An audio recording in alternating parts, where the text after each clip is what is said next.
Hi, I'm Sarah.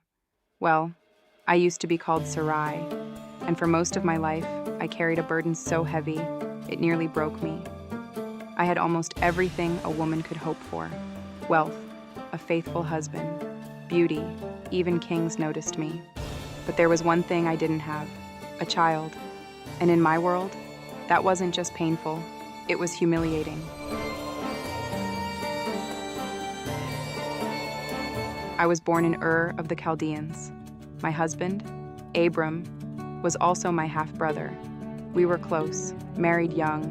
Life was predictable. But one day everything changed. God spoke to Abram. He told us to leave our home, our comfort, everything, and follow him to a land he would show us. No destination, no roadmap, just faith. And somehow, I said yes.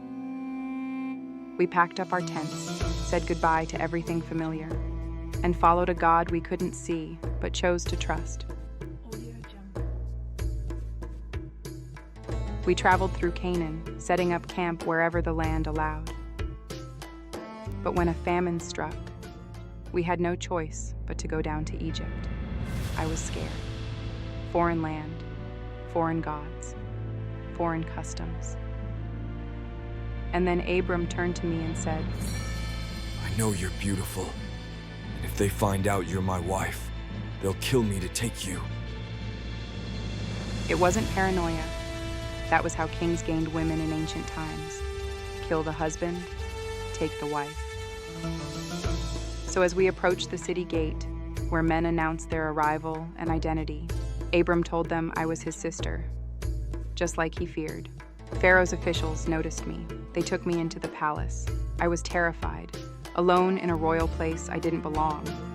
No voice, no escape. But God protected me.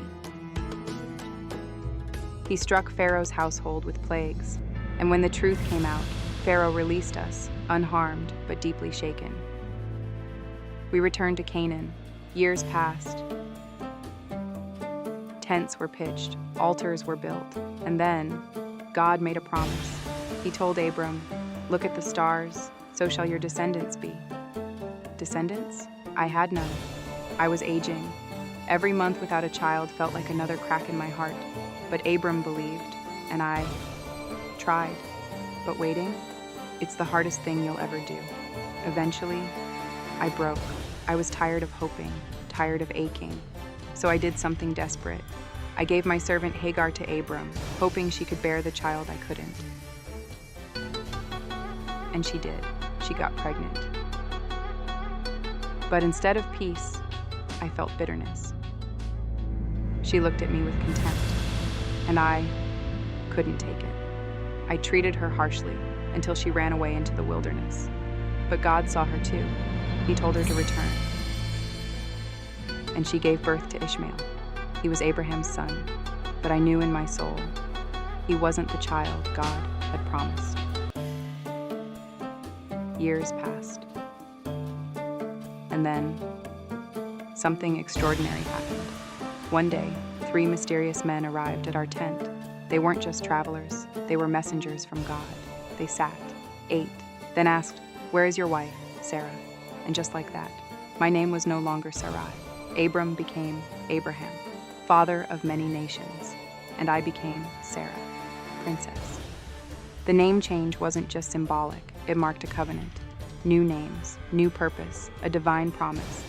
Then they said something that made me laugh. By this time next year, Sarah will have a son. I laughed quietly, not to mock, but because I was 89, my body was tired, my womb was empty. But God heard me, and he asked, "Why did Sarah laugh?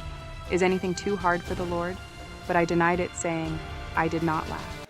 1 year later, at the age of 90, I gave birth to a son. I held his tiny fingers, watched him breathe. His eyes sparkled like stars. We named him Isaac. Laughter, because that's exactly what God gave me. He turned my sorrow into joy, my disbelief into celebration. But even joy can be tested. One day I saw Ishmael mocking Isaac. Something in me stirred, not anger, but protection. I told Abraham, "Send Hagar and her son away." It hurt, I felt threatened for Isaac's inheritance and future, so I was protecting him. God told Abraham, "Do as Sarah says. I will also make Ishmael a great nation." So they left.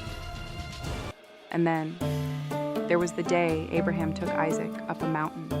He didn't tell me why. He just said, "We're going to worship." I waited, hours, days, heart racing, breath caught.